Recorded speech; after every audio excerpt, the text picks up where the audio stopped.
Bab 288. Membunuh klan Hiden seperti menyembelih ayam. Dia pikir pertempuran akan berlangsung lama. Namun, ternyata pertempuran tidak berlangsung terlalu lama. Kurang dari 1 menit, klan Thunder semuanya dibunuh oleh Devan. Serangan Devan sederhana dan mengerikan.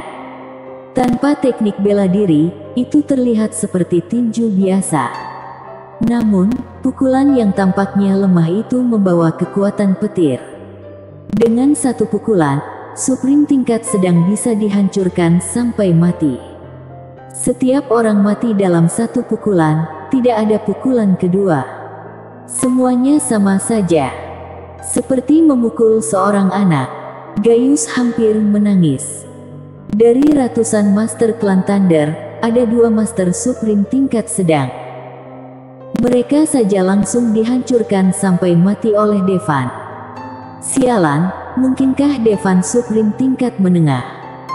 Meskipun, Gaius juga merupakan Supreme tingkat menengah. Tapi dia selalu merasa bahwa dia tidak terlalu kuat. Dia juga merasa bukan lawan Devan. Harus dikatakan, dia memang benar. Gaius diam-diam melarikan diri dari tempat kejadian saat semua orang bertarung. Dia tidak ingin mati di sini. Sekalipun Devan menakutkan, tapi ini markas klan Thunder. 90% Master Klan Thunder ada di sini. Dia tidak percaya bahwa Devan benar-benar bisa menghancurkan seluruh klan Thunder. Devan tahu bahwa Gaius sudah kabur. Dia tidak terburu-buru. Devan bilang harus Gaius yang mengirim Tasha sendiri, kalau tidak, klan Thunder akan musnah. Ini bukan omong kosong. Bahkan kalau dia yang terakhir, Devan tetap akan menghancurkan seluruh klan Thunder. Itu pasti harga yang mahal bagi klan Thunder. Dan melihat pemandangan ini, mata Tasha basah. Devan pernah berkata bahwa dia akan membunuh Gaius untuknya. Tanpa diduga, dia benar-benar melakukannya.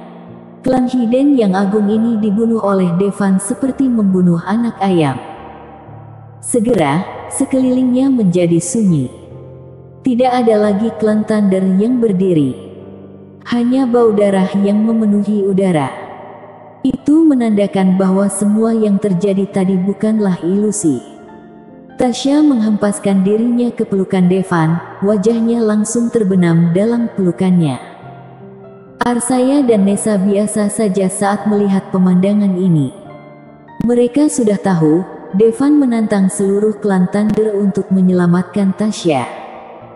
Hubungan Tasha dan Devan sangat dalam. Tasha yang berpenampilan rapi hari ini memang cantik memukau. Kalau mereka Devan, mereka mungkin akan sangat senang melihat kecantikan ini. Terima kasih Devan. Setelah sekian lama, keduanya melepaskan pelukan, kata Tasha bersemangat, wajahnya yang cantik memerah. Jangan berterima kasih sebelum aku membunuh Gaius. Devan menyeringai. Tasha langsung mengerti maksud Devan. Wajah cantik memerah seketika. Tapi segera, dia berkata dengan serius, Devan, lupakan saja, ayo pergi, aku tidak benci Gaius lagi. Ya, Tasha tidak membenci Gaius lagi. Karena, kalau bukan karena Gaius, mungkin dia tidak akan mengenal Devan sama sekali. Bahkan kalau dia mengenal Devan, dia tidak akan mencintai Devan sedalam ini. Waktu itu, mimpi buruk yang menghantuinya, Devan hancurkan. Begitu kepalanya panas, dia mendedikasikan dirinya untuk Devan. Pertemuan dengan Devan hanya untuk kenikmatan jasmani. Tapi sekarang, dia benar-benar jatuh cinta dengan pria yang belasan tahun lebih muda dari dirinya. Jadi, dia tidak ingin membalas dendam. Sebab, dia tidak ingin Devan mengambil risiko. Itu tidak akan berhasil, Kak Tasha. Aku bilang kalau aku akan membunuh Gaius, aku harus membunuh Gaius, kata Devan dengan suara berat. Tapi, Kak Tasha, apa kamu tidak percaya padaku? Devan sedikit mengernyitkan dahi. Tentu saja aku percaya. Kalau begitu ayo pergi, hari ini Gaius harus mati, kata Devan enteng. Setelah Devan mengatakan ini, Tasya tidak akan membujuk. Apalagi, Tasya sudah mengungkapkan cinta pada Devan. Dalam surat itu, walau badai menerpa, cintanya tidak akan hilang. Tidak, bahkan kalau bumi sekarang hancur, dia dan Devan berubah menjadi abu mereka berdua akan tetap bersama. Mereka berempat berjalan santai di Villa Dewa Thunder. Dewa membunuh dewa, raja membunuh raja. Tentu saja, Devan tidak membunuh semua orang. Dia tidak membunuh pelayan Villa Dewa Thunder. Mereka hanyalah orang biasa. Gila, bodoh, apa gunanya kamu? Seorang dari klan Thunder menamparkan seorang pelayan. Pelayan ini awalnya adalah putri dari sebuah keluarga kaya. Lalu dia terpilih menjadi pelayan klan Thunder. Meskipun dia hanya seorang pelayan, dia masih sangat senang dan bersemangat. Karena katanya, seorang pelayan dari klan Hiden memiliki kedudukan yang tinggi. Namun, dia tidak tahu sampai klan Thunder. Dia benar-benar hanya seorang pelayan biasa. Mereka sering memukuli dan memarahinya, sama sekali tidak memperlakukannya sebagai manusia. Maaf, Nona Gilda terus meminta maaf sambil menutupi wajahnya yang merah dan bengkak. Kemarilah, berbaringlah di atas meja.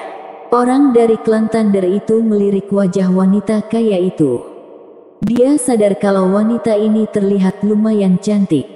Tapi wanita itu gemetar. Dalam beberapa hari terakhir di klan Thunder, dia menyaksikan dengan mata kepala sendiri betapa rendahnya status pelayan. Dan perintah klan Hiden harus dipatuhi tanpa syarat. Tapi klan Hiden memperlakukan mereka semena-mena dan membunuh mereka seenaknya. Kalau sedang ingin melampiaskan, mereka digunakan untuk melampiaskan. Tentu saja dia tahu apa yang akan dilakukan orang ini.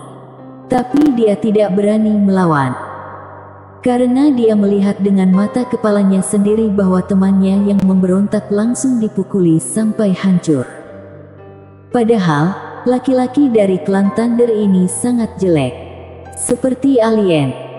Kalau di dunia luar, dengan wajah ini, bahkan seorang wanita desa pun tidak akan menikahinya. Tapi sekarang, dia bisa dengan gampang dapat wanita muda dari keluarga kaya. Tubuh wanita itu gemetar, meski hatinya penuh kebencian. Dia masih berjalan perlahan ke meja, sedikit membungkukkan tubuhnya dan tubuh bagian atasnya berbaring di meja. Melihat adegan tersebut, klan Thunder tersebut merasa sangat senang. Sambil membuka ikat pinggang celananya, dia berjalan menuju wanita itu dengan penuh nafsu. Air mata tidak bisa berhenti mengalir di pipi wanita itu. Untuk apa dia melakukan semua ini? Dia tahu ini adalah kehidupan yang lebih hina dari babi dan anjing. Kenapa dia mau bergabung dengan klan Hiden? Dia tidak hanya kehilangan nama besar keluarganya, tapi dia juga dilecehkan oleh pria yang sangat jelek. Sayangnya, tidak ada obat untuk penyesalan di dunia ini. Kecuali dia mati, dia tidak akan pernah bisa lepas dari nasib buruk. Bagaimanapun, dia hanyalah seorang pelayan, bukan master bela diri yang ketika pelatihannya menjadi lebih kuat, dia dapat mengubah takdirnya. Namun, setelah dia menunggu lama, dia tidak merasakan pria itu menyentuhnya. Wanita itu membuka matanya dengan sedikit keraguan dan berbalik. Kemudian, dia melihat bahwa setengah dari tubuh pria klan Thunder telah hilang. Seolah-olah dia sudah diserang monster. Seorang pria dan 3 wanita muncul di hadapannya. Pria itu meregangkan lehernya, menyeringai dan berkata, "Villa Dewa Thunder akan segera lenyap, jadi cepatlah pergi." Setelah berbicara, dia membawa ketiga wanita itu pergi. Selama beberapa waktu ini, banyak klan Thunder muncul. Namun, mereka semua langsung ditembak mati oleh 4 orang itu. Keempatnya membunuh klan Thunder membantai ayam. Wanita tadi menatap kosong pada pemandangan ini. Siapa mereka ini? Beraninya mereka membunuh orang-orang dari klan Hiden. Bersambung.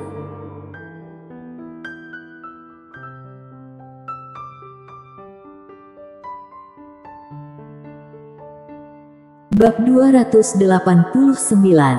Karena aku ingin membinasakan. Ternyata orang-orang dari klan Hiden bukan tidak terkalahkan. Air mata mengalir dari mata nona muda itu lagi. Apa yang terjadi pada wanita ini bukan sesuatu yang jarang ditemui. Dalam klan Hiden, populasi klan Hiden sebenarnya kurang dari 10.000 dan sisanya adalah pelayan.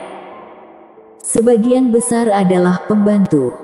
Dan mereka semua muda dan cantik, dengan tubuh montok. Rupanya, ketika klan Hiden memilih pelayan, wajah dan tubuh para jadi kriteria utama. Bahkan kalau ingin menjadi pelayan, kalau tidak memenuhi standar penampilan dan tubuh, tidak ada tempat baginya. Tapi para pelayan yang masuk ke klan Hiden tahu betapa beruntungnya tidak terpilih. Saat ini, di klan Hiden, berbagai insiden pelecehan sering terjadi. Bagi mereka, pelayan adalah alat hiburan mereka. Kalau tidak ada masalah, situasi ini akan berlanjut selamanya. Lagi pula, ada pelayan baru yang datang terus-menerus setiap tahun. Bahkan kalau mereka semua mati, itu tidak masalah. Hingga hari ini, seorang pria muncul.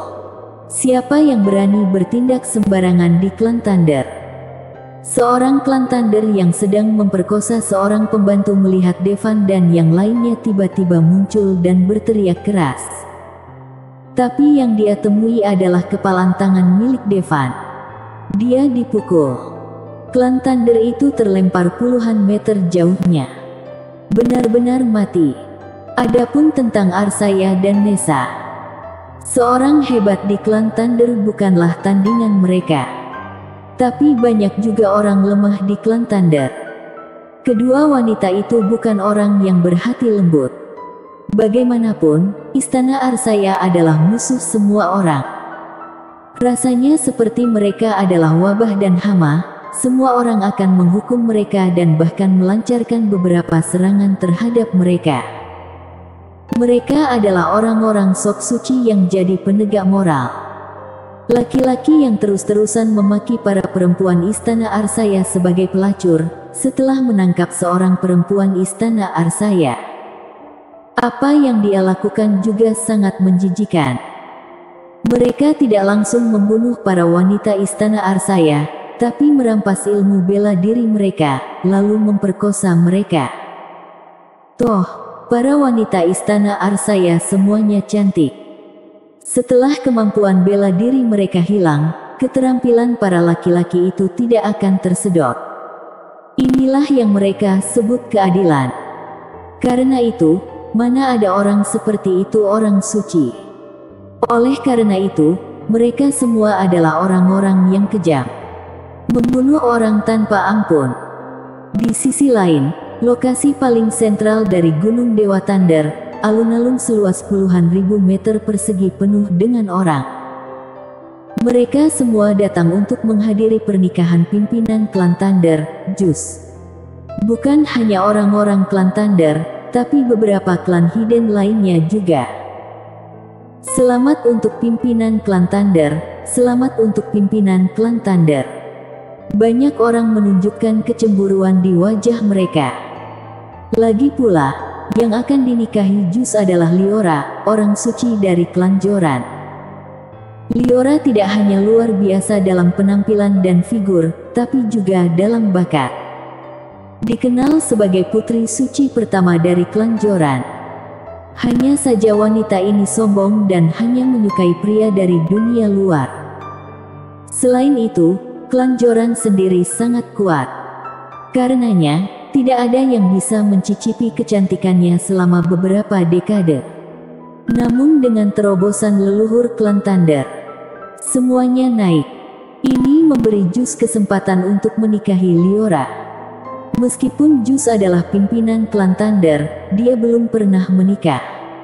Dan dia sendiri juga merupakan talenta terbesar dari klan Thunder. Seorang jenius pantas mendapatkan wanita cantik. Pasangan sejati yang sudah ditakdirkan. Tim penyambutan sudah berangkat. Sekarang, tinggal menunggu mempelai wanita datang, barulah pernikahan bisa dilangsungkan. Diperkirakan sudah hampir sampai ke klan Thunder. Jus sangat menantikannya. Untuk Liora, tidak semua orang tahu seperti apa dia. Kebanyakan nama Liora hanya muncul dalam cerita-cerita. Hari ini, mereka akhirnya bisa melihat keindahannya langsung. Semua orang juga menantikan penampilan putri suci klan Joran yang luar biasa ini. Oh tidak. Namun, pada saat ini, seseorang yang bingung bergegas mendekat. Gaius, apa yang kamu lakukan? Kamu jangan sembarangan. Ayah Gaius, Asar Thunder, berteriak keras saat melihat putranya bergegas ke tempat pernikahan dengan serampangan. Segera, setelah melihat Gaius datang sendirian, dia berkata dengan suara yang dalam, "Di mana istrimu? Kenapa kamu tidak membawanya?" Dia mengira Gaius ada di sini untuk menghadiri pernikahan pimpinan. "Istriku dirampok oleh Devan," kata Gaius dengan wajah sedih. "Devan yang mana?" Asar tidak bereaksi untuk beberapa saat.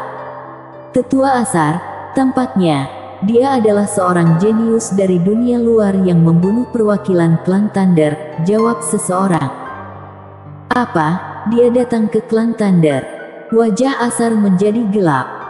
"Betul, dia tidak hanya datang ke klan Thunder, tapi dia juga membunuh semua orang yang menghadiri pernikahanku." Memikirkan adegan di mana Devan membantai semua orang di pesta pernikahan, Gaius hanya bisa merasakan ketakutan. "Sampah, sudah kubilang jangan nikahi wanita dunia luar, tapi kamu tidak mendengarkan." Asar memarahi. Klan Thunder sebenarnya tidak menyukai wanita dari dunia luar. Hanya saja mereka tidak pernah memikirkannya. Sampai wanita dunia luar itu menyebabkan masalah besar. Belasan Supreme klan Thunder sampai terbunuh. Meskipun Supreme bukanlah yang terkuat di klan Thunder, tapi itu juga bagian dari kekuatan tempur klan Thunder. Untungnya, Devan membunuh semua Supreme level rendah. "Bawa aku untuk membunuhnya. Jangan ganggu pernikahan pimpinan," kata Asar kepada Gaius. Sampai saat ini, klan Thunder belum menaruh perhatian pada Devan. Mereka pikir pernikahan pimpinan adalah hal yang lebih penting. Setelah mendengar kata-kata Asar, Gaius memiliki ekspresi kegirangan di wajahnya.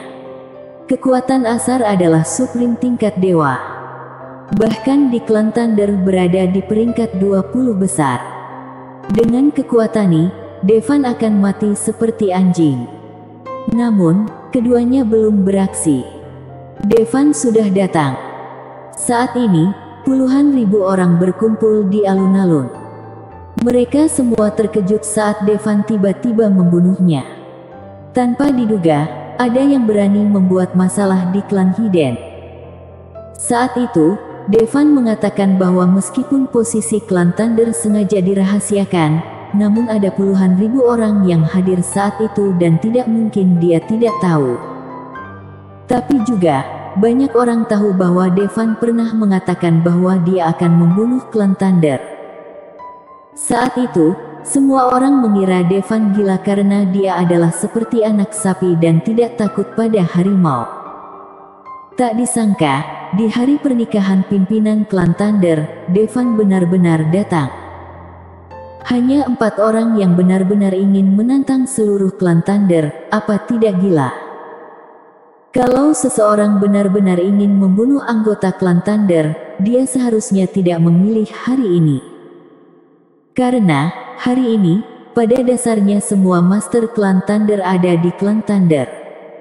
"Kamu, Devan," suara pimpinan klan Thunder Jus terdengar. Suaranya seperti pendekar, bergema di seluruh alun-alun. Bahkan suara puluhan ribu orang tidak bisa menutupinya. Aku Devan dan aku bilang ingin membinasakan klan Thunder. Hari ini, aku di sini, kata Devan dengan enteng. Hahaha, Devan, meskipun kamu benar-benar kuat, kamu seharusnya tidak memilih hari ini. Apa kamu tidak tahu, semua Master Klan Thunder telah kembali ke Gunung Dewa Thunder. Jus tertawa keras, rasanya seperti mendengar lelucon terbesar di dunia. Dan Devan juga tersenyum dan berkata, tentu saja tahu. Kalau begitu kenapa kamu masih di sini? Jus bertanya. Devan membungkuk dan dia berkata perlahan, karena aku ingin membinasakan kalian. Bersambung.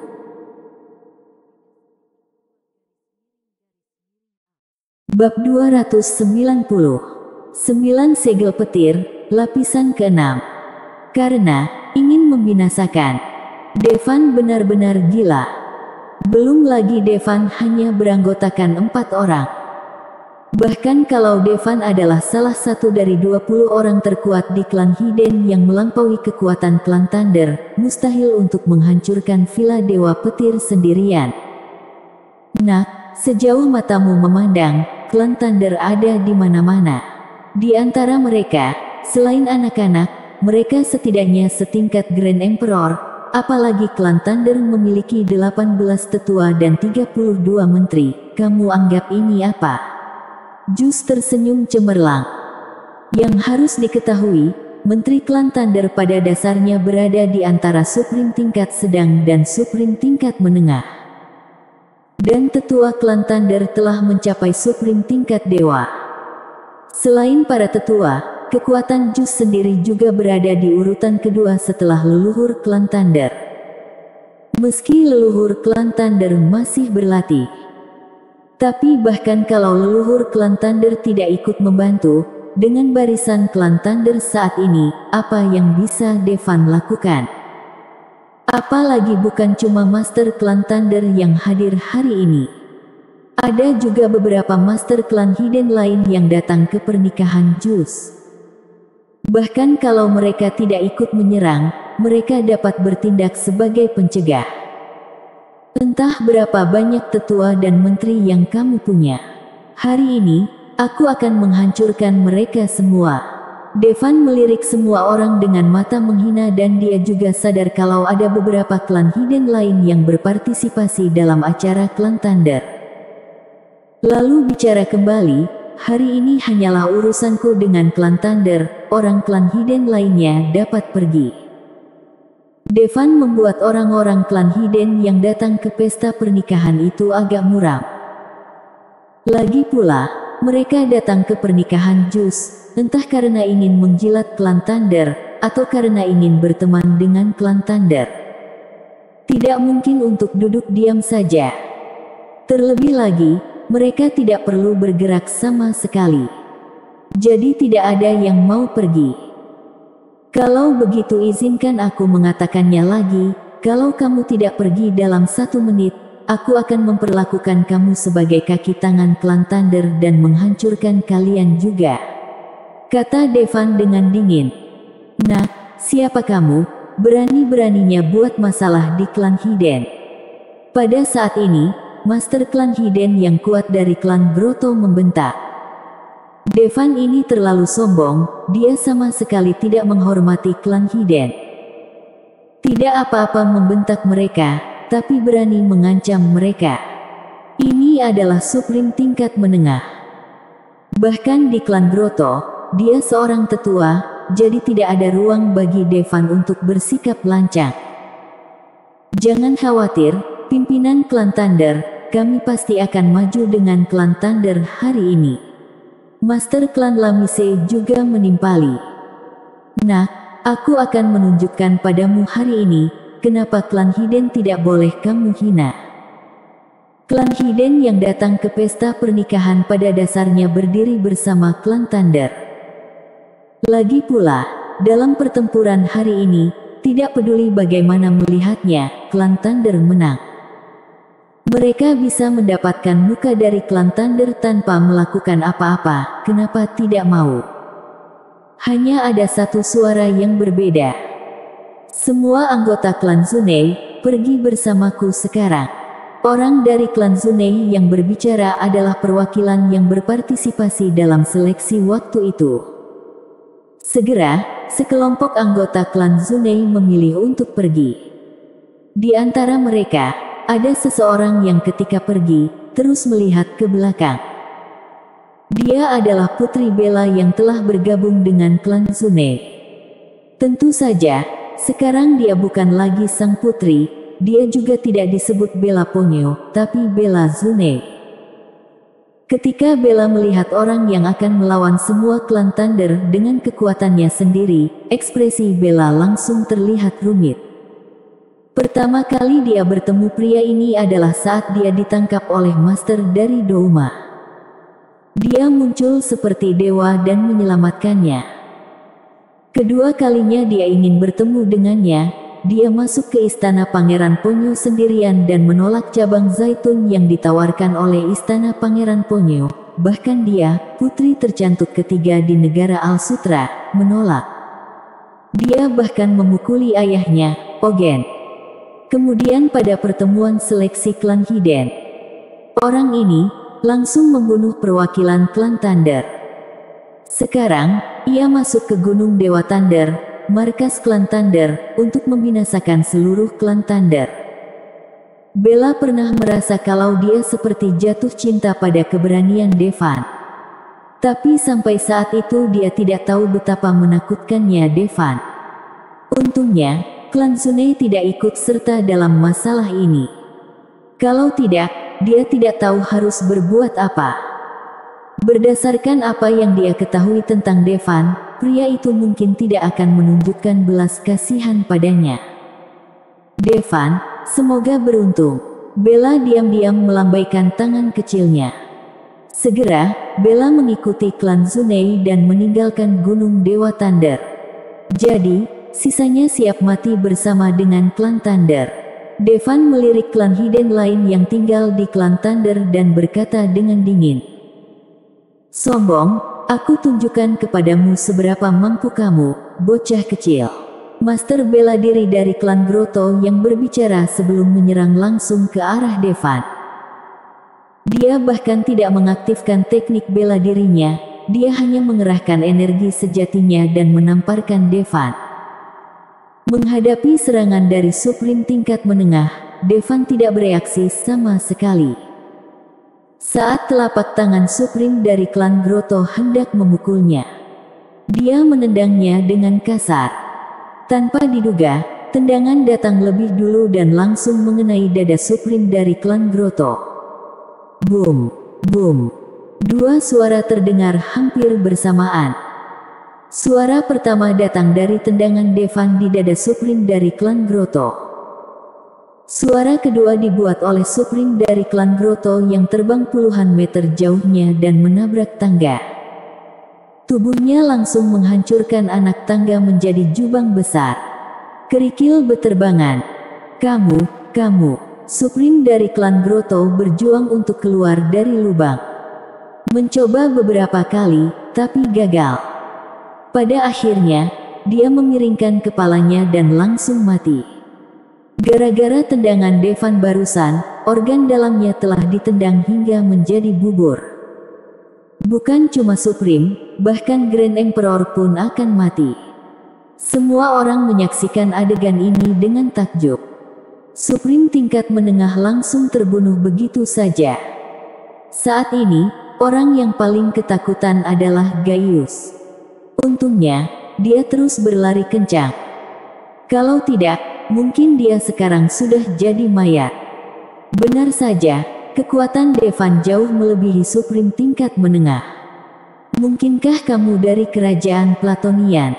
Pada saat ini, bahkan Jus sedikit terkejut. Devan masih terlalu muda. Pada usia ini, dia memiliki kekuatan yang sangat menakutkan. Kecuali di kerajaan Platonian, diperkirakan bahwa klan Hiden biasa manapun tidak akan dapat menumbuhkan bakat seperti itu. Kamu tidak perlu tahu diriku, aku tidak ada hubungannya dengan klan Hiden, aku hanya seorang prajurit biasa, kata Devan dengan ringan. Oke, karena memang begitu, maka jangan salahkan aku karena tidak mengampunimu. Asar akhirnya bergerak. 9 segel Thunder, tingkat ke-6, Guntur. Mengikuti gerakan Asar, Guntur memekakkan telinga terdengar di telinga semua orang. Level ke-6 dari 9 level segel petir masih merupakan tembakan terbaiknya di klan Thunder. Mengerikan sekali. Terlebih lagi, ciri dari tanda guntur yang lebat ini adalah bisa membuat orang pusing. Suara gemuruh yang kuat itu seperti ledakan guntur, mengguncang otak orang hingga berdengung. Orang kuat biasa, ketika hanya mendengar suara guntur, akan jatuh pusing dan tidak bisa bertarung sama sekali. Bersambung.